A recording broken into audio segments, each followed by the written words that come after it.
அதிகாரம் முதலாவது வசனத்தை நாம் பார்க்கும் பொழுது கிருபை பெறும்படியாக அதை நம்ம வாசிக்க கேட்போம். பின்பு கைக்கோளுக்கு ஒப்பான ஒரு அளவுகோல் என்னிடத்தில் கொடுக்கப்பட்டது. அதாவது யோவானிடத்துல கொடுக்கப்படுகிறது. அப்பொழுது தேவதூதன் நின்று என்னை நோக்கி, நீ எழுந்து தேவனுடைய ஆலயத்தையும் பலிபீடத்தையும் அதில் தொழுது கொள்ளுகிறவர்களையும் அளந்து பார். பிரியமானவர்களே, நாம் எல்லாருமே ஆராதனைக்கு கடந்து வருகிறோம். ஆராதனைக்கு கடந்து வருகிறோம். ஆராதனைக்கு கடந்து வருகிற நம்மை, ஆராதிக்கிற நம்மை தேவன் அளந்து பார்க்கிறார். என்ன பண்றாரு? அளந்து பார்க்கிறார்.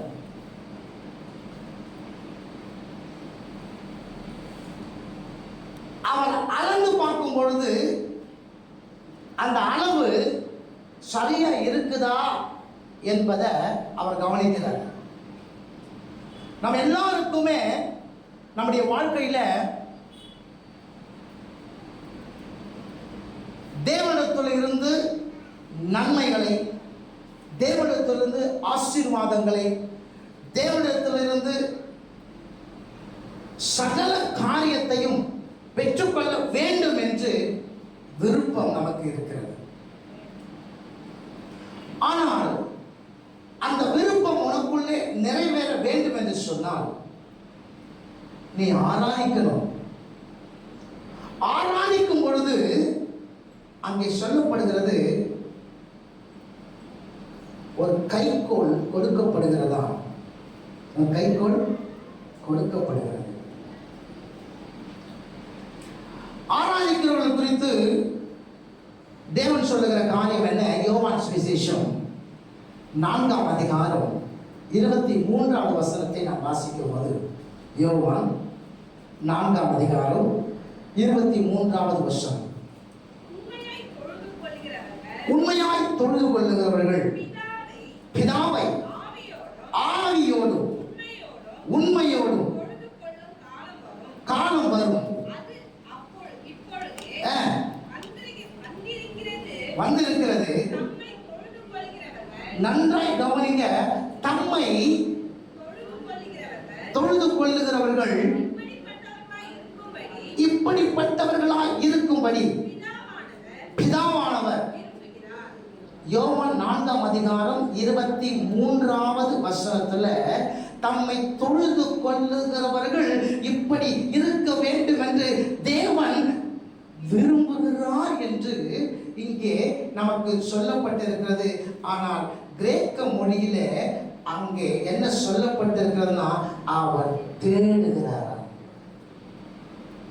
கிரீக்ல என்ன பண்றது? தமிழ்ல விரும்புகிறான்னு சொல்லப்பட்டிருக்கல, ஆனா கிரீக்ல என்ன சொல்லப்படுதுன்னா, அவர் தேடுகிறாரா. உண்மையாய் தம்மை தொழுது கொள்ளுகிறவரை கர்த்தர் தேடுகிறார். சங்கீத புஸ்தகம் 145 18வது வசனத்தை நாம் கவனிக்கும் பொழுது, சங்கீத புஸ்தகம் 145 18வது வசனத்தை நாம் கவனிக்கும் பொழுது, அங்கே கர்த்தருடைய வார்த்தை சொல்கிறது, உண்மையாய்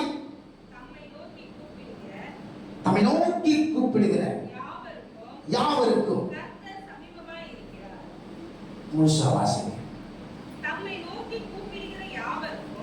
தம்மை நோக்கி கூப்பிடுகிற யாவருக்கும். அந்த வார்த்தை முக்கியம். உண்மையாய் தம்மை நோக்கி கூப்பிடுகிற யாவருக்கும் கர்த்தர். அப்ப உண்மையாய் யாரு கர்த்தரை தேடுகிறார்களோ அவர்களுக்கு கர்த்தர் சமீபமாய் இருக்கிறார். அப்ப இதை ஆராதிக்க வரும் பொழுது தேவன் எதை விரும்புகிறார்? ஆராதிக்கிறவர்கள் எப்படி ஆராதிக்கணுமா?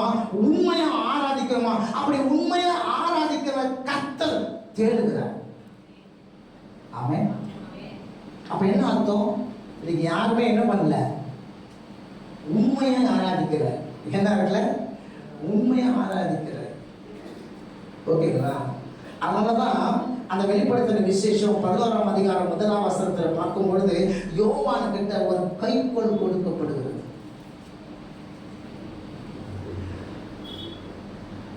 அதை அவர் அளந்து பார்க்க சொல்றாரு.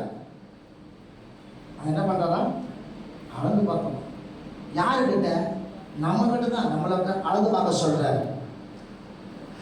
அந்த ஆராதிக்கிறவர்களிடத்துல கர்த்தர் 3 காரியங்களை அளக்கிறார்.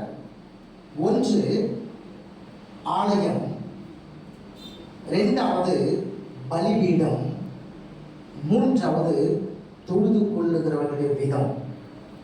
3 காரியம் அங்க சொல்லப்பட்டிருக்கிறது.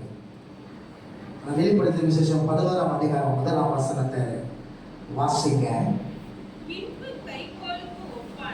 பின்பு கைக்கோளுக்கு ஒப்பான ஒரு அளவுகோல் கொடுக்கப்பட்டது.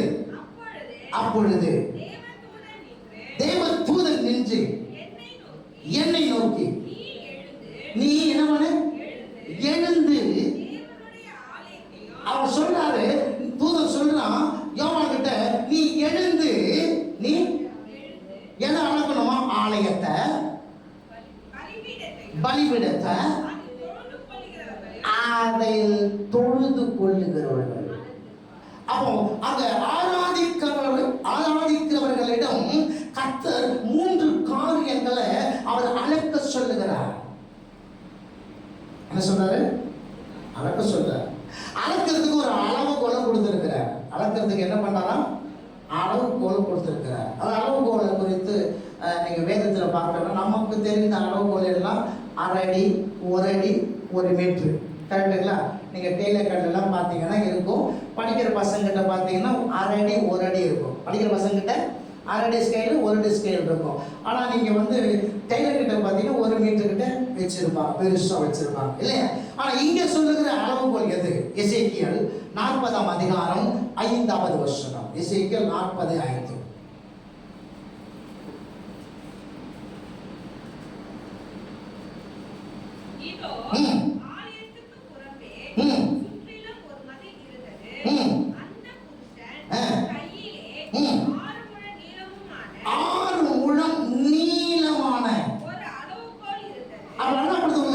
அந்த அளவுகோல் 6 முழம் இருந்துதான். 6 முழம். 1 முழம் அப்படின்னா 1.5 அடிக்கு மேல. 1 முழம்ன்றது 1.5 அடிக்கு மேல. அப்போ 6 முழம்னா 10 அடிக்கு மேல உள்ள ஒரு ஸ்கேல். எத்தனை? அவர் கையில கொடுத்தது என்னது? 10 அடிக்கு மேல இருக்க ஒரு ஸ்கேலை கொடுத்துட்டார். இப்ப ஸ்கேலை வாங்கினவன் சொல்லுங்க, ஸ்கேல வாங்கணும் பார்த்து தூதன் சொல்றான், நீ எழுந்து, நீ அப்ப அளக்க வேண்டிய என்ன பண்ணிட்டு இருக்கான்? உட்காந்துட்டு இருக்கான். அளக்க வேண்டியவன் உட்கார்ந்துட்டு இருக்கான். புரியுதா உங்களுக்கு? இன்னைக்கு ஆராதிக்க வரும்போது கர்த்தர் 3 காரியத்தை அவர் அளக்க சொல்றாரு. ஆனா ஆராதிக்க வேண்டியவன், அளக்க வேண்டியவன் இன்னைக்கு என்ன பண்றான்? உட்கார்ந்துட்டு இருக்கான். தேவதூதன் சொல்றாங்க எழுந்து. அப்ப அது எழுந்து என்பது எதை அடையாளப்படுத்துதுன்னா அசதியை அடையாளப்படுத்துது. எதை அடையாளப்படுத்துது? அசதி. நேற்று கூட நாங்கள் 2 பேர் பேசணும். ஆண்டவராக இயேசு கிறிஸ்து ஜனங்களுக்கு பிரசங்கம் பண்றாரு. ஜனங்களுக்கு பிரசங்கம் பண்றாரு. பிரசங்கம் பண்ணி முடிச்சோடனே எல்லாரும் வீட்டுக்கு அனுப்புறாரு. எல்லாம் நீங்க போங்க. சீசன் நோக்கி சொல்றாரு, வாங்க நம்ம போவோம் அப்படின்னு.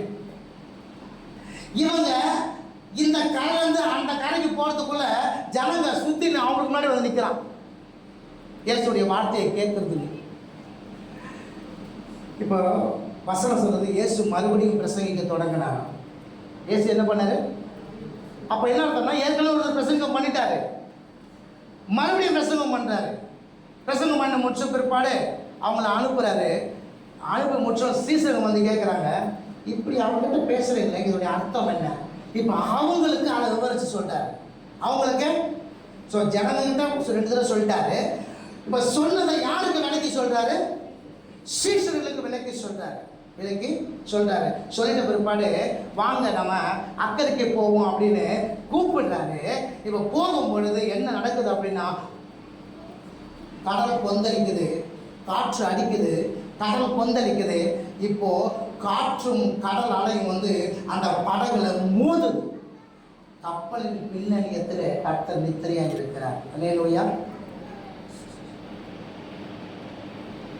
2 மணி நேரம் சபை நடத்தினா டயர்டாயிடுது. 2 மணி நேரம் சபை நடத்தினா என்ன ஆயிடுது? டயர்டாயிடுது. இத்தனைக்கும் மைக் இருக்கு, லகுவாக இருக்கிற காரியங்களுக்கு இது முன்ன மாதிரி தொண்டை தண்ணி கத்துற மாதிரி பேச வேண்டிய அவசியம் இல்லை. மெதுவாக பேசினா போதும். இவ்வளோ லகுவான இந்த நேரத்திலேயே நமக்கு ஓவர் டயர்டாகிடுது இல்லையா? அன்னைக்கு மைக்கெலாம் கிடையாது. ஒரு கடலோரத்தை தண்ணி பக்கத்தில் நிற்கணும். இவர் ஒரு மலை நேரத்தில் நிற்பார், மக்கள் அங்கே உட்கார வைப்பாங்க. இவங்க காற்று அடிக்கும் போது அந்த தண்ணியில் வர காற்று இவங்ககிட்ட நேராக எடுத்து போய் இந்த வார்த்தையை சொல்லி அப்படி தான் உட்கார வைப்பாங்க. அவ்வளோ ஜனங்கள். எவ்வளோ ஜனங்க இயேசுடைய வார்த்தையை கேட்கறதுக்கு உங்களுக்கே தெரியும். 5000 புருஷர்கள் சாப்பிட்டு மீதி 12 கூட நிறைய எடுத்து வச்சாங்க. 5000 புருஷர்கள் அப்படின்னா அங்கே பெண்கள் இருந்திருப்பாங்க, பிள்ளைகள் இருந்திருப்பாங்க இல்லையா? அப்போ அவ்வளோ பேருக்கு தேவன் பேசியிருக்கிறார். இல்லையா? அவ்வளோ பேருக்கு பேசியிருக்கிறாரு. அப்போ எந்த அளவு பேசியிருப்பாரு புரியுதா உங்களுக்கு? பேசினாரு, மறுபடியும் பேசினாரு, பேசி முடிச்சு சீஷர்களுக்கும் பேசுறாரு. இப்போ அவர் டயர்டு ஆயிருக்க மாட்டாரா? ஆயிருப்பாங்க. அதான் சின்ன டயர்டு, அங்கே பார்த்துட்டாரு. போட்டில் என்ன பண்ணிட்டாரு? பார்த்துட்டாரு. இப்போ பேதுரு கேட்கிறான், ஐயனே நாங்கள் மடிந்து போவது உங்களுக்கு கவலை இல்லையா? ஏப்பா, மூணு இடத்துல பிரசங்கம் பண்ணிட்டு ரொம்ப டயர்டாக இருக்குது, நீயே தண்ணி கீழே குதிச்சு என்ன பண்ண, இப்போ கரை சேர்ந்துரு அப்படின்னு நான் சொன்னேன். சொல்லுங்க. எழுந்து நின்று காற்றையும் கடலையும் பார்த்து இறையாதே, அமைதினா இரு சொன்னதா சொல்லலையா? அப்ப எவ்வளவு டயர்டாக இருந்தாலும் சொல்லுங்க, எவ்வளவு பிரசங்கிச்சு, எவ்வளவு நடந்து, எவ்வளவு உபதேசம் பண்ணி டயர்டாக இருந்தாலும் கூப்பிட்ட குரலுக்கு ஓடி வருவது இயேசு. ஆமென். அல்லேலூயா. கர்த்தர் நல்லவர். நாம மாத்திரம் சொல்லுவோம் டயர்டாக இருக்குது, அப்புறம் ஜெபம் பண்றேன். நாம சொல்லுவோம் டயர்டாக இருக்குது, அடுத்த வாரம் பார்த்துக்கலாம் சர்ச்சுக்கு. டயர்டாக இருக்குது, நான் படுத்துட்டேன், அற்புதம் பார்க்கலாம். ஆனால் இயேசு மட்டும் உடனே எழுந்து அற்புதம் செய்ய வேண்டும். ஆனால் நாம மாத்திரம் ஆண்டவரை தேடுவதற்கு அப்புறம். இந்த எழுந்து என்பது எதை அடையாளப்படுத்துறது தெரியுமா? ஒரு அசதியை. எவ்வளவு அசதியாக இருந்தாலும் இயேசு எழுந்து தன் ஜனங்களுக்கு உதவி செய்கிறார். ஆனால் அவரை ஆராதிக்கிற நீங்களும் நானும் எவ்வளவு அசதி இல்ல? சவுலுக்கு அப்புறம் சாமுவேல்கிட்ட கர்த்தர் சொல்லுகிறாரு, நீ போய் ஈசாயின் குமாரனாக இருக்கிற ஒருவனை நான் தெரிந்து கொண்டேன், அவனை போய் என்ன பண்ணு, நீ அபிஷேகம் பண்ணு. 1 சாமுவேல் புஸ்தகம் 16வது அதிகாரம் 12, 13 வசனங்களை நீங்க கவனிக்கும் பொழுது, 1 சாமுவேல் புஸ்தகம் 16ஆம் அதிகாரம் 12, 13 வசனங்களை நீங்க கவனிக்கும் பொழுது, இப்ப சாமுவேல் போறாரு ஈசாய் வீட்டுக்கு. இப்ப அவனுடைய முதல் பையன் வரான். முதல் பையன் வந்தோடனையும் எழுந்து இருக்கிறார். ஆள் சாமியா வாட்டம் சாட்டமா இருக்கிறான். இப்போ பார்த்தோன்னே இவனை விட வா கர்த்தர் ஒருத்தரை தெரிந்தெடுத்து கொள்ள போறாரு. ஆண்டவர் சொல்றாரு, நீ முகத்தை பார்க்கற, நான் இருதயத்தை பார்க்கிறேன். அடுத்தவன் வரான். இப்படி எல்லாரும் வந்துட்டாங்க. 7 பேர் வந்துட்டான். 7 பேர் வந்துட்டான். இவன் யாருமே இல்லை. இவன் உட்கார்ந்துட்டாரு. யாரு? சாமுவேல் தீர்க்கதரிசி உட்கார்ந்துட்டாரு. இப்ப கேட்கிறாரு, உனக்கு அவ்வளவுதான் பசங்களா? இல்ல வார்த்தை இருக்கிறான். அவன் சின்ன பையன். அவன் யாரு? சின்ன பையன். அவன் ஆடு மேய்ச்சிட்டு இருக்கான். அவன் என்ன பண்ணாரு? ஆடு மேய்ச்சிட்டு இருக்கான். அப்படியே சரி, அவனை கூப்பிடு. இப்போ அவர் வராரு. யார் வராரு? தாவீது வராரு. தாவீது வரும்போது பார்த்தா அவன் சின்ன பையனாக இருக்கிறான். ஆளுகிட்ட மேய்ச்சி வேர்த்து விறுவிறுத்தி குழம்பு வந்துருப்பான். வேறு இல்லை, அப்படிதானே? இப்போ தீர்க்கதரிசிக்கு பார்க்கும் பொழுது முதல் பையன் நல்லா ஜெய்ஜாலிக்கா சூப்பராக அழகாக இருக்கிறான். அவனையே தெரிந்து கொள்ளு, இவனையே தெரிந்து கொள்ள போறாரு. சின்ன பையன் அப்படின்னா நீங்க மூல பாஷையில் எபிரேய பாஷையில் என்ன சொல்லப்படுது? இன்மெச்சூர். மெச்சூரே இல்லாத ஒரு பையன், மெச்சூரே இல்லாத பையன். இவனை கர்த்தர் சொல்றாரு, நீ எழுந்து அவனை அபிஷேகம் பண்ணு. புரியுதா உங்களுக்கு? நம்ம ஒரு அசட்டை. ஆமா, அழக்க சொன்னாரு, உட்காந்துக்கிறான் பாருங்க. அழக்க சொல்லி ஸ்கேல் கொடுத்தா என்ன பண்றாரு? உட்காந்துட்டு இருக்கா. அபிஷேகம் பண்ண அனுப்பிச்சாக்கா இவர் என்ன பண்றாரு? இவர் பார்க்குறாரு, ஆமா சின்ன பையன், இவனை என்ன பண்றாரு? ஆண்டு சொல்ல எழுந்துரு. அப்போஸ்தலர் நடவடிக்கைகள் 8ஆம் அதிகாரத்தில் சமாரியா பட்டணத்தில் பிலிப்பு ஒரு சாதாரண ஆள். யார் தெரியுமா? பந்தி விசாரிப்புக்காரன் பிலிப்பு. அவரை கொண்டு சமாரியா தேசத்தில் பட்டணத்தில் கர்த்தர் பெரிய காரியங்களை செய்தார். பெரிய காரியங்களை செய்தார். அடையாளம் அற்புதம் பயங்கரமாக நடக்குது, பயங்கரமாக நடக்குது. எல்லாம் செஞ்சு முடித்த பிற்பாடு நமக்கு அப்படி தானே. இன்னைக்கு ஆராதனை சூப்பர், நல்லா நடந்துட்டோம். இன்னைக்கு மெசேஜ் சூப்பராக கொடுத்துட்டோம் அப்படின்னு சொல்லிட்டு நமக்கு நாம் என்ன பண்ண தெரியுமா? ஒரு திருப்தி ஆக்கி கொள்ளுகிறோம். ஓகேவா? அப்படி ஆக்கும்போது என்ன தெரியுமா? அப்பாடா அப்படின்னு உட்காரோம். அப்பாடானே ஏன்னோ செஞ்சு பெருசி கால் செஞ்சு முடிச்சுட்டா மாதிரி செஞ்சு உட்காரோம். இப்போ கர்த்தர் சொல்றாரு பிலிப்பு கிட்ட, நீ எழுந்து. நீ அப்போஸ்தலர் நடவடிக்கைகள் 8ஆம் அதிகாரம் 25, 26 வசனங்களை வாசிக்கும் பொழுது ஆண்டவர் சொல்றாரு, நீ எழுந்து கந்தாகே என்பவளுக்கு மந்திரி வரா, அவனுடைய ரதத்தோடு கூட என்ன பண்ண, நீ சேர்ந்து கொள்.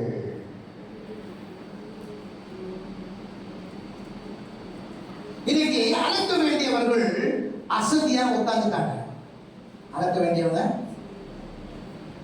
இந்த அசதி நம்மளை தேவ சமூகத்தில் வரவிடாம செஞ்சிடும். தேவனுடைய சித்தத்தை செய்ய விடாம ஆக்கிடும். எல்லாருக்குமே அசதி உண்டு. இயேசுவுக்கே அசதி இருக்கிறது. நமக்கு அசதி இருக்காதா? அசதி இருக்கத்தான் செய்யும். ஆனால் நம்ம என்ன செய்யணும் என்பதை கவனி. அழைக்கிறதுக்கு ஸ்கைல கொடுத்துட்டு அவன் உட்காந்துட்டாரு. தூதன் சொல்றான், நீ எழுந்து. நீ எதை முதல்ல அடக்கணும்? எதை முதல்ல அடக்கணும்? ஆலயத்தை. எது முதல்ல? ஆலயத்தை, இல்லையா? சரி, வசனம் என்ன சொல்றேன் அப்படின்னா 1 கொரிந்தியர் 3ஆம் அதிகாரம் 16ஆவது வசனம்.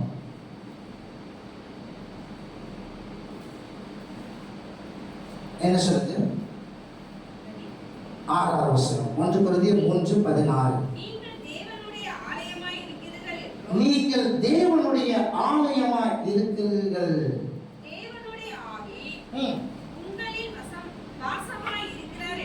போதும், கத்தக்காக முதல்ல அவனை அழைக்க சொல்லுமா ஆலயம். வசனம் சொல்லுது, நாம தான் அவனுடைய ஆலயம். நாம தான் அவருடைய ஆலயம். 2 கொரிந்தியர் 6ஆம் அதிகாரம் 2 கொரிந்தியர் 6ஆம் அதிகாரம் 15 வாசிங்களேன்.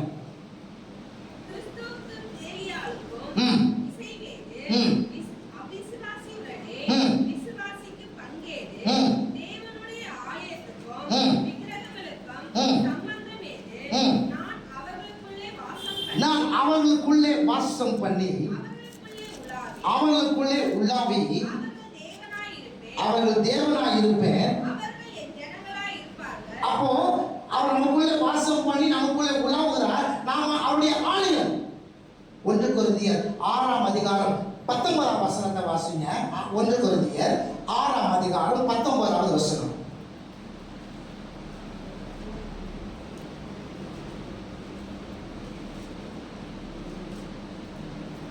உங்கள் சரீரமானது நீங்கள் தேவனாலே பெற்றும் உங்களில் தங்கியும் இருக்கிற பரிசுத்த ஆவியினுடைய ஆலயமாய் இருக்கிறது என்றும் நீங்கள் உங்கள் உடையவர்கள் அல்லவென்றும் அறியீர்களா?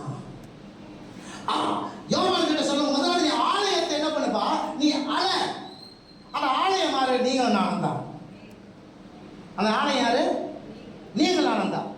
இப்ப ஆலயத்துக்கு ஒரு பிரமாணம் இருக்கிறது. ஆலயத்துக்கு பிரமாணங்கள் அல்ல, பிரமாணம் இருக்கிறது. அது ஆலயத்துக்கு என்ன பிரமாணம்? வாசிங்க. எசேக்கியேல் 43ஆம் அதிகாரம் 12வது வசனம். எசேக்கியேல் 43:12.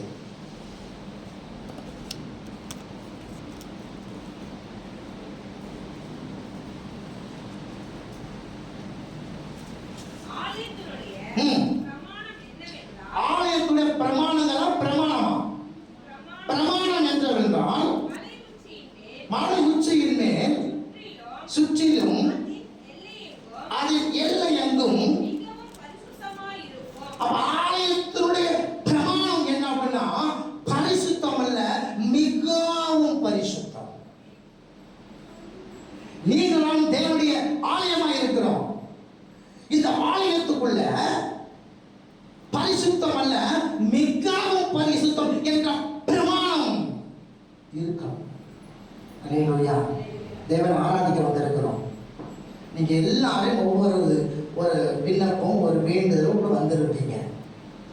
உங்க எல்லாருக்குமே ஒரு ஒரு ஆண்டவர் இந்த நாளில் ஒரு காரியத்தை செய்ய வேண்டும் என்று விரும்புறீங்க. ஆனா அவர் உங்களிடத்துல ஒரு காரியத்தை அவன் தேடுகிறார் அல்லது விரும்புகிறார். என்ன தெரியுமா? உனக்குள்ளே அவன் வாசம் பண்ணுகிறார். அந்த ஆலயம் எப்படியா இருக்கணுமா? மிகவும் பரிசுத்தம். எப்படி இருக்கணுமா? மிகவும் பரிசுத்தம்.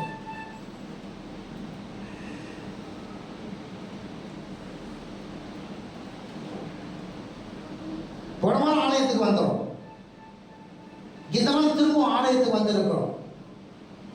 போன மாசம் ஆலயத்துக்கு வந்தோம். போன மாசம் இதே 2வது வாரத்தில் பந்தியை நம்ம அனுசரிச்சோம். இப்போ 2வது வாரம் மறுபடியும் பந்தியை அனுசரிக்க வந்திருக்கிறோம். இப்போ போன மாசத்தை விட இந்த மாசம், போன வாரத்தோட இந்த வாரம் உங்களுடைய பரிசுத்தம் எந்த அளவுக்கு மேலே ஏறி இருக்கு, இல்லை கீழே போயிருக்கா இல்லையா? டாக்டர்கிட்ட போன உடனே என்னவா, பெரிய மயக்கமா இருக்குது. உடனே என்ன பண்ணுவாங்க?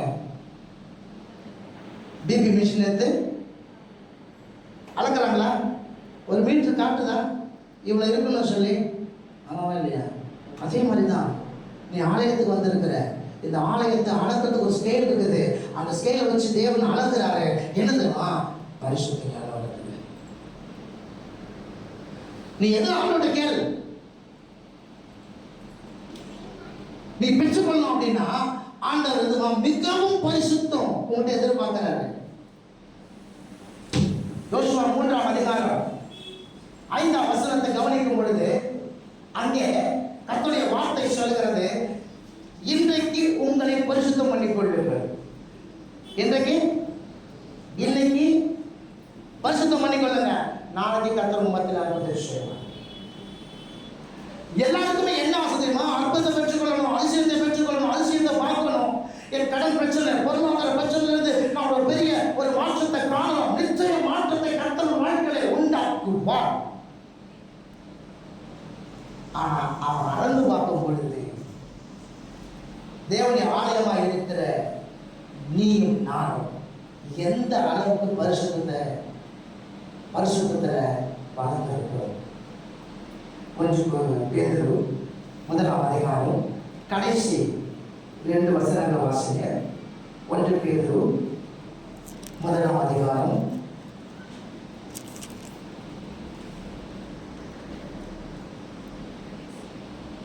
கடைசி 2 வசனம். 1 பேதுரு 1ஆம் அதிகாரம்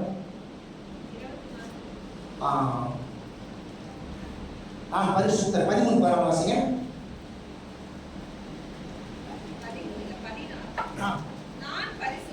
நான் பரிசுத்தர் ஆகையால் நீங்களும் பரிசுத்தராய் இருங்கள் என்று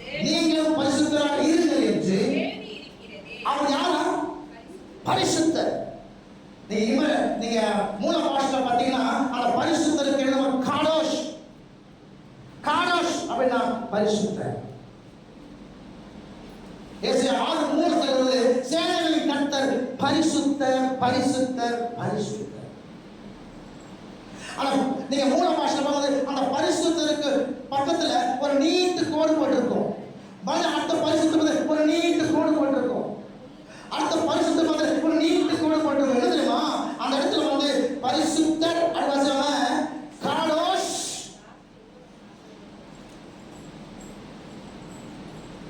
சத்தத்தை உயர்த்தி சொல்லணும். காடோஷ் காடோஷ் காடோஷ்.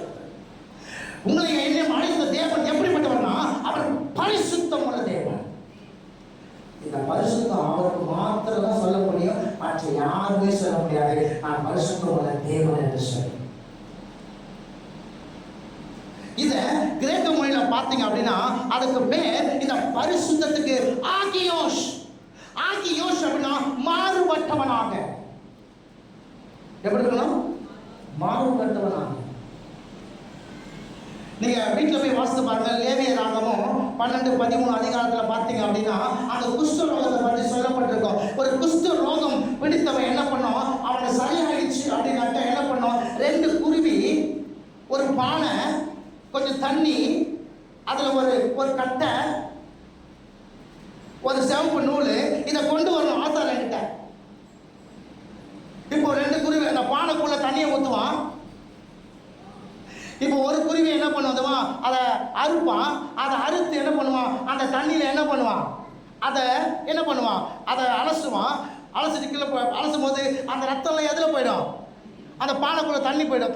பானைக்குள்ளே தண்ணிக்குள்ளே போயிடும். ஓகேவா? இப்போ அந்த தண்ணி என்னவா ஆகிடும், ரத்தமாக ஆகிடும். இன்னொரு குருவி உயிரோடு இருக்கா, அந்த குருவி என்ன பண்ணுதுமா, அதில் தொட்டு நனைச்சி என்ன பண்ணுவான், விட்டுருவான்.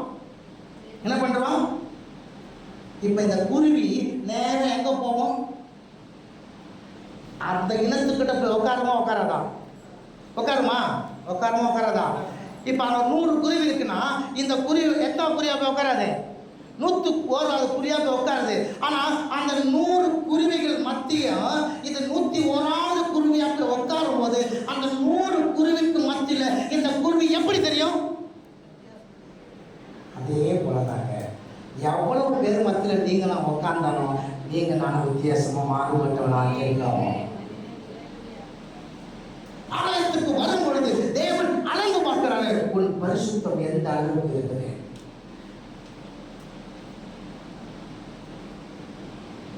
நாம் அதெல்லாம் கணக்கு வைக்கிறது கிடையாது. சிம்சோன் தேவன் அழைத்தார். பெலிஸ்தர் கையில் இருந்து இஸ்ரவேல் ஜனங்களை அவர் ரட்சிக்கும்படியாய் ஒரு ரட்சகனாக. ஆனால் அவங்கள்ட்ட எதிர்பார்த்து எழுதுமா, அவன் நசரேன விருதம் உள்ளவன், அவன்கிட்ட பரிசுத்தத்தை எதிர்பார்த்தான்.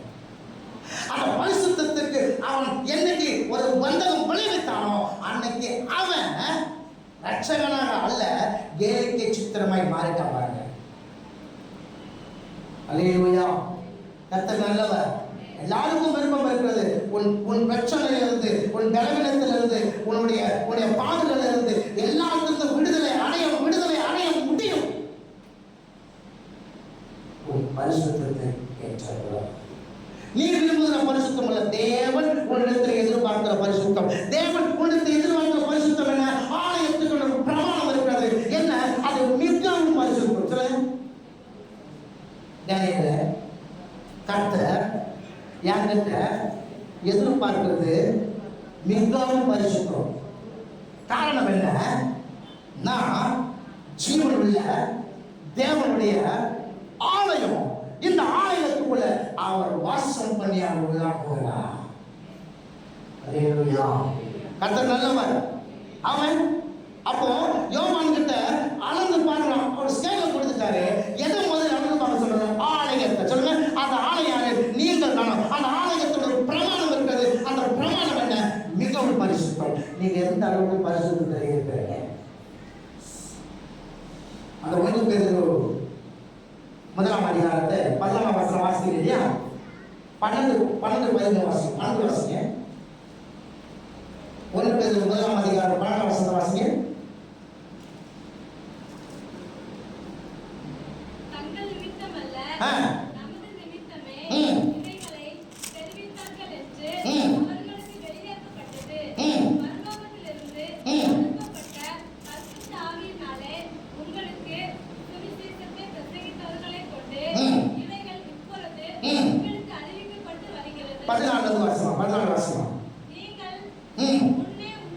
நீங்கள் முன்னே உங்கள் அறியாமையினாலே கொண்டிருந்த இச்சையின்படி இனி நடவாம கீழ்ப்படுகிற பிள்ளைகளாக இருந்து உங்களை அழைத்தவர் பரிசுத்தராக இருக்கிறது போல நீங்களும் உங்கள் அழைக்கிற எல்லாவற்றிலும் அது மாறுபட்டு குறிவேலை இருக்கணும். ஒரு வித்தியாசமான ஒரு வாழ்க்கை. என்ன வித்தியாசமான எல்லாரும் பார்க்கிற மாதிரி அசிங்கமான வாழ்க்கை இல்ல. தேவன் எதிர்பார்க்கிற பரிசுத்த வாழ்க்கை. உன்னை பார்க்கும்போது அவங்க சொல்லணும், இவன் தேவனுடைய சேவன். ஆமென். அல்லேலூயா. அதுக்கு சொல்றோம். என் பொண்ணு இங்க விபிஎஸ் நடக்கும்போது வேற ஒருத்தர் வந்திருக்கிறாங்க. அவன் நேரம் வந்து நீ கிறிஸ்தவனா கேட்கல, நீ மாஸ்டர் போனா கேட்கிறாங்க. என்ன அவங்க இதற்கு அவன் வராதவங்க வந்திருக்கிறாங்க, நடத்துறதுக்கு வராதவங்க வந்திருக்கிறாங்க. வந்தவங்க என்ன கேட்கணும், நீ கிறிஸ்டியனா கேட்கணும். அவன் என்ன கேட்கிறாங்க தெரியுமா, நீ மாஸ்டர் போனா கேட்கணும். புரியுதா? அந்த ஒரு அந்த மாறுபட்டவனாக அந்த கூட்டத்தில் நாம தெரியணும். அதான் அல்லேலூயா. புரியுதா உங்களுக்கு? அப்போ இந்த உலக இச்சையிலிருந்து, பாவத்திலிருந்து, சாபத்திலிருந்து கர்த்தர் நம்மை தன்னுடைய சொந்த ரத்தத்தை கொடுத்து மீட்டு உன்னை எடுத்து உன்னை சுதந்திரவாளி அவனை பறக்க விட்டு இருக்கிறார். ஆனா மற்றவங்க பக்கத்தில் உட்காரும் போது நீ எப்படி தெரியல, 10ல் 1 11 கையை போட்டு உட்கார்றியா, இல்ல அந்த 10ல் 1 பரிசுத்தமாக இருக்கிறியா? ஆலயத்துக்கு மேல உங்களை கர்த்தர் அளவு பார்க்கிறார். அளவு பார்க்கறது ஒரு அளவு இருக்குது. தயவு செய்து சும்மா ஏதோ வந்த பாட்டு பாட ஏதோ மெசேஜ் கேட்டேன், நான் ஜெபம் பண்ணேன், ஆண்டோட சாட்சி சொல்லிட்டேன், இதுதான் சர்ச் முடிஞ்சு இல்ல. ஒரு பரிசுத்தத்தை தேவன் பார்க்கிறார். ஒரு பரிசுத்தம் எவ்வளவு இருக்கு தேவன் அளவு பார்க்கிறார். போன மாசம் இந்த மாசம் கூடியதா? இந்த மாசம் எவ்வளவு இருக்கு? போன மாசம் பந்தி எடுக்க வந்தீங்க. இந்த பந்தி எடுக்கும் போது ஆண்டவரே நான் அறிந்தும் அறியாமல் செய்த பாவத்தை மன்னிச்சிருங்க ஆண்டவரே. இந்த வாரம் அப்படியே தானே, அறிந்தும் அறியாமலும் தெரிந்தும் தெரியாமலும் இன்னும் எத்தனை மாசத்துக்கு, இன்னும் எத்தனை நாட்களுக்கு இதே வார்த்தையை சொல்ல போறீங்க?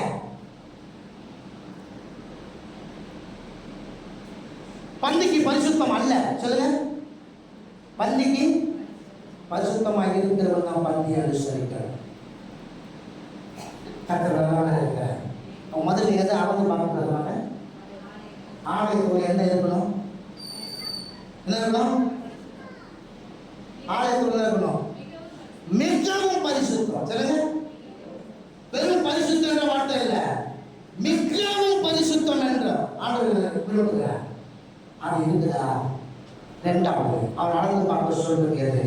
வெளிப்படுத்துகிற விசேஷம் 11ஆம் அதிகாரம் 1ஆம் வசனத்தை பார்க்கும் பொழுது பலிபீடம். சொல்லுங்க. எதை? பலிபீடம். பலிபீடம்னா எதை அடையாளப்படுத்துகிறது அப்படின்னா அர்ப்பணிப்பு. சொல்லுங்க. என்னது? அர்ப்பணிப்பு. ஆலயம்னா எதை அடையாளப்படுத்துது? மிகவும் சரி. பலிபீடம். பலிபீடம் எதை அடையாளப்படுத்துனா அர்ப்பணிப்பை அடையாளப்படுத்துது. லேவியராகமம் 6ஆம் அதிகாரம் 13ஆம் வசனத்தை வாசிக்க கேட்போம். லேவியராகமம் 6ஆம் அதிகாரம் 13வது வசனம்.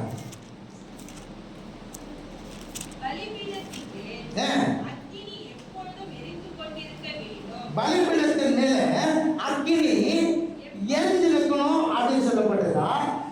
எப்படாவது ஒரு வாட்டி எரியணுமா, இல்ல எப்போதும் எரியணுமா? பலிபீடத்தின் மேல அக்கினி எப்போதும்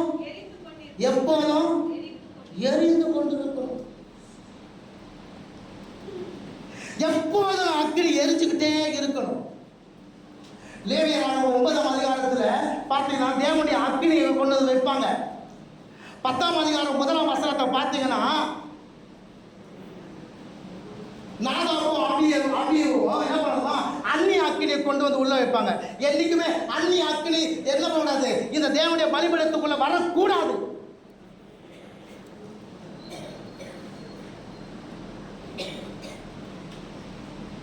யாக்கோபு 1:17 வாசம். யாக்கோபு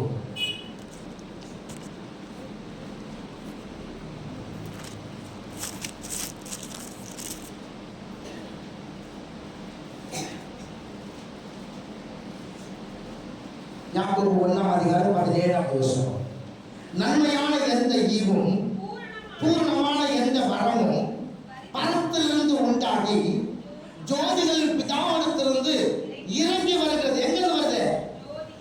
அங்கிருந்து இறங்கி வரணும், தேவன் கிட்ட இருந்து வரணும். நாமளும் ஒரு காரியத்தை என்ன பண்ணக்கூடாது, செய்யக்கூடாது. நாமளும் ஒரு அக்கினி எடுத்து கூடாது. அந்த அந்நிய அக்கினி கொண்டு வந்தா அது என்ன ஆகும்னாக்கா, அது அதனுடைய உயிருக்கு ஆபத்தா முடியும். அப்போ இந்த பலிபீடம் என்பது என்ன, அர்ப்பணிப்பை அது நமக்கு என்ன பண்ணுது, காமிக்கிறது. சங்கீதக்காரன் சொல்றான், தேவரே என் விளக்கை நீ எரிய செய்து. தேவரே என் விளக்கை என்ன பண்ணுங்க, அவர் எந்த ஒரு காரியமா இருந்தாலும் அவர்கிட்ட இருந்து வரணும். இப்ப இந்த பலிபீடம் எதை அடையாளப்படுத்துது, அர்ப்பணிப்பை அது அடையாளப்படுத்துறது. அந்த பலிபீடத்துல எப்பொழுதும் என்ன பண்ணுமா, அக்கினி எரிஞ்சுட்டே இருக்குமா. நம்ம இன்னைக்கு மாத்திரம் அல்ல, ரோமருக்கு எழுதின நிருபம் 6:13 வாசிங்க. ரோமருக்கு எழுதின நிருபம் 6:13 நீங்கள் உங்கள் அவயங்களை அநீதியின் ஆயுதங்களாக பாவத்துக்கு ஒப்புக்கொடாம உங்களை மரித்தோரிலிருந்து எழுந்திருந்தவர்களாக தேவனுக்கு ஒப்பு கொடுத்து உங்கள் அவயங்களை நீதிக்குரிய ஆயுதங்களாக ஒப்பு கொடுங்கள் சொல்லப்பட்டிருக்கிறது. ஒப்பு கொடுத்து, ஏன் ஒப்பு கொடுங்கன்னு சொல்லிருக்கலாம்ல, ஏன் ஒப்பு கொடுக்கணும்? உங்களுடைய அவயவங்களை, உங்களுடைய சரீரத்தை, உங்க சரீரத்தில் இருக்கிற அவயவங்களை நீதிக்குரிய ஆயுதங்களாக ஒப்பு கொடு. நாம என்ன பண்ணுதுமா, இன்னைக்கு மாத்திரம் சொல்றோம், அதோட விட்டுறோம். ஒவ்வொரு நாளும் இந்த சிந்தனை, இந்த கண்ணு, இந்த மூக்கு, இந்த வாய், இந்த காது, இந்த கை, இந்த இருதயம், இந்த அறை, இந்த கால் எல்லாவற்றையும் ஒவ்வொரு நாளும் ஒப்பு கொடுக்கணும். ஒவ்வொரு நாளும் ஒப்பு கொடுத்துட்டே இருக்கணும். அப்பதான் பரிசுத்தமானது. புரியுதா உங்களுக்கு? எப்போதும் எரிந்து கொண்டிருக்கணும். ஒரு நாளைக்கு மாத்திரம் அர்ப்பணிப்பு என்பது ஒரு நாளைக்கு மாத்திரமல்ல. இன்னைக்கு நான் ஆண்டவரே, நான் சரியா 9 மணிக்கு நான் வந்துட்டேன் ஆண்டவரே, ஒவ்வொரு வாரம் வரணும். ஆண்டவரே இன்னைக்கு நான் ஆண்டவரே சரியான நேரத்தை நான் ஜெபம் பண்ணிட்டேன் ஆண்டவரே, ஒவ்வொரு நாளும் ஜெபம் பண்ணணும். இன்னைக்கு நான் வேதம் வாசித்தாண்டவரே, ஒவ்வொரு நாளும் வாசிக்கிறோம். ஆனால் இன்னைக்கு நான் உங்களை தேடிட்டாங்க, ஒவ்வொரு நாளும் தேடணும். இன்னைக்கு நான் ஆராதனை சூப்பரா செஞ்சேன், ஒவ்வொரு நாளும் ஆராதிக்கிறேன். என்னைக்கோ ஒரு நாள் அல்ல, தேவன் நடந்து பார்ப்பார். இன்னைக்கு நீ சரியா ஜெபம் பண்ணியா, இன்னைக்கு சரியா வேதம் வாசியா, இன்னைக்கு சரியா ஆண்டவரை தேடினியா. ஒவ்வொரு நாளும் அர்ப்பணிப்பதில் ஒவ்வொரு நாளும் இருக்கணும். நம்முடைய அர்ப்பணிப்பு எப்படி இருக்குது? இன்னைக்கு ஜெபம் பண்ணி இன்னைக்கு அவரை தேவையில்லை சந்திச்சிட்டாருனாக்கா, இன்னைக்கு நம்ம கொடுக்குற அர்ப்பணிப்பு இருக்கு பாருங்க, பிதாவே போடுவார். இயேசுவே இந்த மாதிரி எனக்கு கொடுத்தது கிடையாது, இவனை எப்படி கொடுக்குறான் அப்படின்னு சொல்லி அடுத்த நிமிஷம் அவ்வளோதான், அடுத்த நிமிஷம் அவ்வளோதான். அப்படி அல்ல, ஒவ்வொரு நாளும் ஒவ்வொரு நிமிஷமும் நாம் தேவனுக்கு அர்ப்பணிக்கிற காரியம் நேரம். நிறைய பெருசாக பேசணும், ஆனால் சும்மா சுருக்கமாக உங்களுக்கு சொல்லிட்டு போகிறேன். முதல்ல ஆலயத்தை அளந்து பார்க்க சொல்கிறாங்க, அதில் மிகவும் பரிசுத்தம் இருக்கணும். ரெண்டாவது பலிபீடத்தை அளந்து பார்க்க சொல்கிறாங்க, அதில் அர்ப்பணிப்பு இருக்கணும். என்ன இருக்கணும்? மூன்றாவது தொழுது கொள்வது. யாரு தொழுது கொள்ளுகிறவர்கள்? யாரு? நீங்கள் நானும். ஆலயத்தில் வந்து பலிபீடத்துக்கு முன்பாக தொழுது கொள்ளுவர்கள். இந்த தொழுது கொள்ளுவதை குறித்து சும்மா 7 வார்த்தைகள் பயன்படுத்தப்பட்டு இருக்கிறது. அதில் ஒரு சில காரியங்களை நம்ம கவனிக்கிறோம். என்ன அப்படின்னா, வெளிப்படுத்தின விசேஷம் 5ஆம் அதிகாரம் 8-10 வாசிங்க. வெளிப்படுத்தின விசேஷம் 5ஆம் அதிகாரம் 8-10.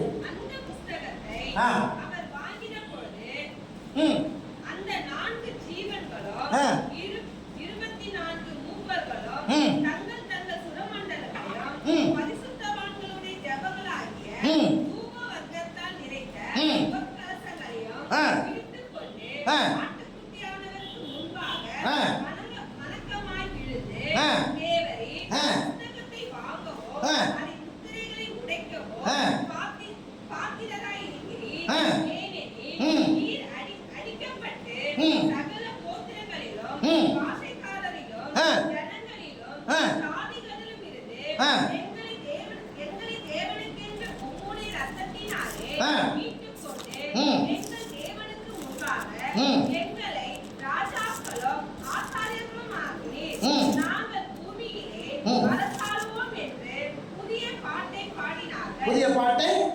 பாடினார்கள். அப்போ அந்த தொழுது கொள்ளுகிறவர்கள் செய்ய வேண்டிய ஒரு 5 காரியத்தை அங்கே வேதத்தில் நமக்கு சொல்லப்பட்டிருக்கிறது. ஒன்று என்ன அப்படின்னா, அவனவன் தங்கள் சுரமண்டலத்தை, அவனவன் தங்கள் சுரமண்டலத்தை அப்படி சொல்லப்பட்டிருக்குது. அப்படின்னா நல்லா புரிந்து கொள்ளுங்க. இன்னைக்கு ஆராதிக்கிறதுக்கு நாம் மிஞ்சி போனால் 3 இன்ஸ்ட்ருமெண்ட் 4 இன்ஸ்ட்ருமெண்ட் யூஸ் பண்ணலாம். ஓகேவா? கீபோர்டு, அதுக்கப்புறம் பார்த்தீங்கன்னாக்கா ட்ரம்ஸு, அதுக்கப்புறம் பார்த்தீங்க அப்படின்னா கிட்டாரு, இப்படி என்ன பண்ணலாம், நீங்கள் ஒரு 2-3 இன்ஸ்ட்ருமெண்ட்டு நீங்கள் வாசிக்கலாம். ஓகேங்களா? இதை வச்சு என்ன பண்ணுறோமோ ஆராய்ச்சி கொண்டிருக்கோம். நினச்சி பாருங்கள், அங்கே சொல்லப்படுகிறது அவரவர் தன் சுரமண்டலத்தை என்ன பண்ணாங்களாம், தேவனை தேவனை ஆராதிச்சாங்களாம். இப்போ நீங்கள் எல்லாரும் வீட்டில் வந்து ஒவ்வொரு சுரமண்டலத்தை எடுத்துன்னு வரீங்க வச்சுங்களேன், எப்படி இருக்கும்?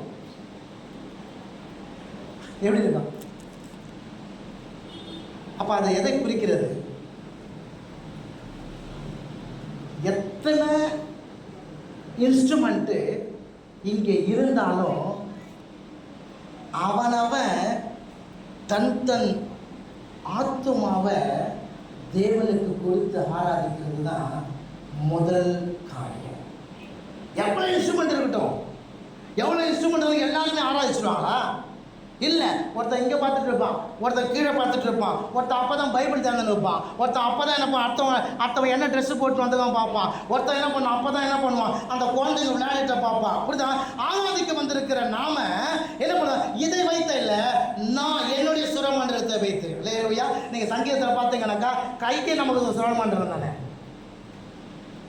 கையை தட்டி ஆடினா எல்லாரும் ஒரே விதமாக கை தட்டணும். ஒருத்தர் சாமி தட்டாமல் தட்டாங்க, டப்புக்கு. இங்கே ஆறாவது ஒரு பக்கம் போவோம், பாடுற ஒரு பக்கம் பாடுவான், இவங்க ஒரு பக்கம் தட்டுவாங்க, எல்லாம் ஒரே குழப்படி ஆகும். அந்த ஒரே ஆவியோடு கூட என்ன பண்ண முடியல. அப்போ தொழுது கொள்ளுகிறவர்கள் இப்படிதான் தொழுது கொள்ள வேண்டும். அவன் தன் சுரமண்டலத்தை சொல்லுங்க. அப்போ நம்ம இதை பார்க்கிற இதை வைத்தல்ல, எனக்குள்ள நான் தேவனை ஆராதிக்கணும். ஆமென். 2வது அங்கே சொல்லப்படுது, பரிசுத்தவான்களோடு இசைந்து செய்கிற ஜெபம். பரிசுத்தவான்களோட ரொம்ப முக்கியம். அது தூப கலசம், தூபம் என்பது ஜெபம். யாரோட கூட இருந்துன்னா பரிசுத்தவான்களோடு கூட இணைந்து. சொல்லுங்க. ஆமென். 2 தீமோத்தேயு 2ஆம் அதிகாரம் 22ஆம் வசனம். 2 வாசிங்க. 2 தீமோத்தேயு 2ஆம் அதிகாரம் 22ஆம் வசனம்.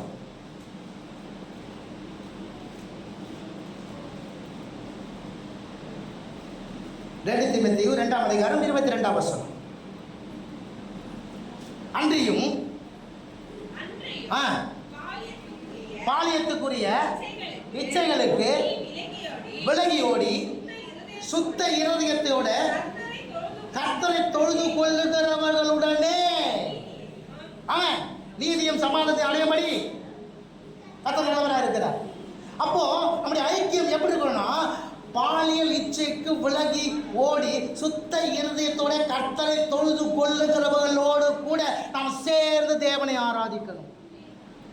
முதல்ல அவன் தன் சுகமோடு ஆராதிக்கணும். ரெண்டாவது பரிசுத்தவானோட இசைந்து என்ன பண்ணுமா, ஜபத்தோடு கூட என்ன பண்ண தேவனை ஆராதிக்கணும். மூன்றாவது அங்க சொல்லப்படுது வணக்கமாய் விழுந்து என்ன பண்றாங்க, வணக்கமாய் விழுந்துனா டோட்டல் சரண்டர் பண்ணணும். டோட்டலா நம்ம இங்க வந்திருக்கிறோம். எத்தனை பேருடைய நினைவுகள் உண்மையா வார்த்தையை கேட்கிறதா இருக்கிறது? எத்தனை பேருடைய இருதயம்னா இது இல்லை, ஆவியாக இருதயம், மைண்ட் இங்க இருக்குது. நிறைய பேருடைய மைண்டு வீட்டுக்கு தான் போயிருக்குது. நேரம் ஆகுது, எப்போ முடிப்பார், எப்போ கறியை வாங்கி எப்போ சமைச்சு பிள்ளைங்களுக்கு கொடுப்போம். இந்த மனுஷன் இன்றைக்கி வீட்டில் இருக்கிறாரு, எப்போதும் வேலைக்கு போகிறவர் இன்றைக்கி வீட்டில் இருக்கிறாரு. இன்றைக்கி அவருக்கு சுவையாக செஞ்சு போடலனாக்கா கஷ்டம். அப்போ எண்ணங்கள் எங்கே இருக்கிறது? இங்கே அவர்கள் வணக்கமாய் விடுங்க, டோட்டல் சரண்டர், எல்லாத்தையும் கரெக்ட் வச்சு டோட்டல் சரண்டர் பண்றான். இன்னைக்கு அப்படி நம்முடைய ஆவி, நம்முடைய ஆத்மா, நம்முடைய சரீரத்தை டோட்டலா சரண்டர் பண்ணி நம்ம ஆராதிக்க முடியுதா, தொழுது கொள்ள முடியுதா? தேவன் அளந்து பார்க்கிறார். வந்திருக்கிற நீ உண்மையா உன்னை ஒப்பு கொடுத்து ஆராதிக்கிறியா? பரிசுத்தவான்களை இசைந்து ஆராதிக்கிறியா? டோட்டலாக உன்னை அர்ப்பணித்து உன்னை ஆராதிக்கிறியா? நாலாவது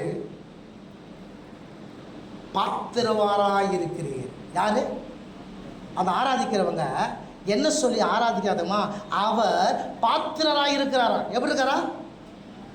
பாத்திரராய் இருக்கார். எங்கேயும் பார்க்க வேணாம். அந்த வெளிப்படுத்துகிற விசேஷம் 5ஆம் அதிகாரம் 8-10 வசனம் தான் நான் வாசிக்கிறேன். எப்படி இருக்காரு?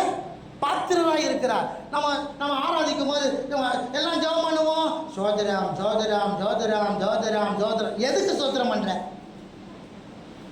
ஏன் ஸ்தோத்திரம் பண்ற? யாருக்கு ஸ்தோத்திரம் பண்ற? அதெல்லாம் கிடையாது. வெறும் சோத்திரம் சோத்திரம் சோத்திரம் அப்படி இல்லை. அவர் யார், என்ன சொல்லி அவங்க தொழுது கொள்ளுகிறார்?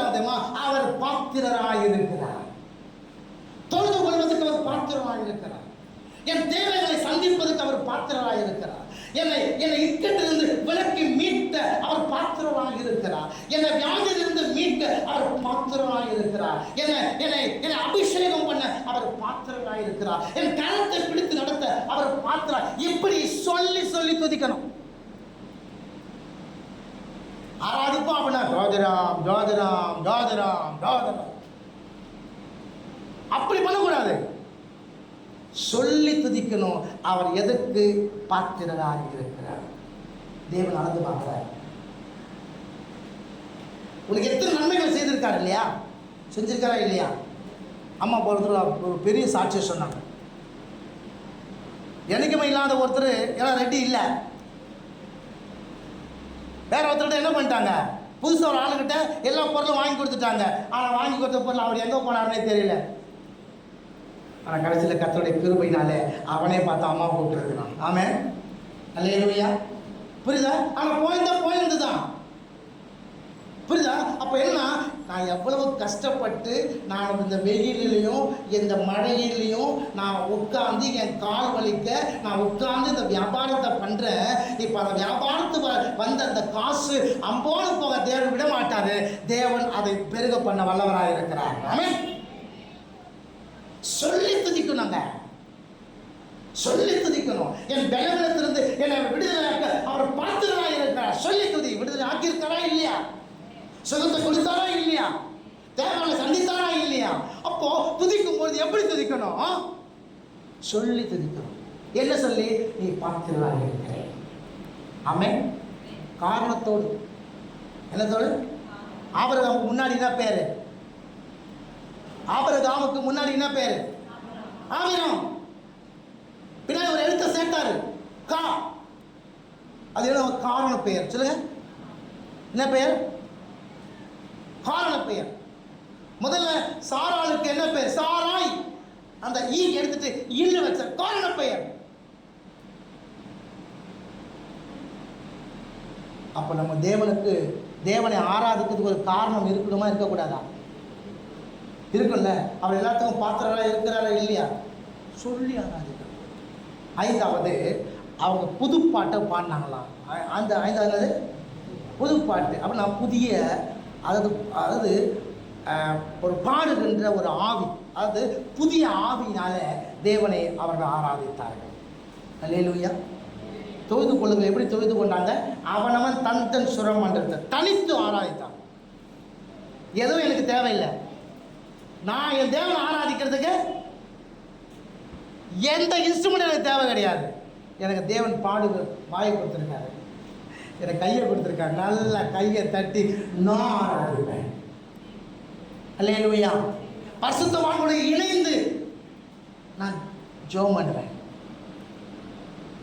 வணக்கங்கள் டோட்டலா சரண்டர் பண்ணி அர்ப்பணித்து. நாலாவது காரியம், அவர் எல்லாவற்றுக்கும் பாத்திரராக இருக்கிறார், காரணத்தோடு கூட அவரை துதிப்பேன். ஐந்தாவது, ஒரு புதிய ஆவியோடு கூட அவரை துதிப்பேன். ஆமென்.